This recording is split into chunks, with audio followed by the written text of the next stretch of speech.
Ayan mga lods. So, nasa loob po kami ng bahay.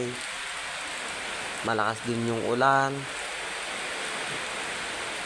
Mamaya ipasok namin yung dalawang motor sa loob ng bahay.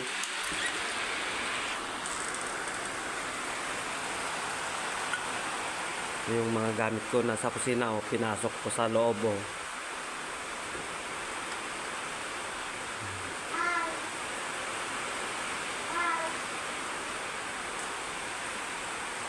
Diyan namin ilalagay yung motor mamaya dito. Yung isa, tapos yung isa dito.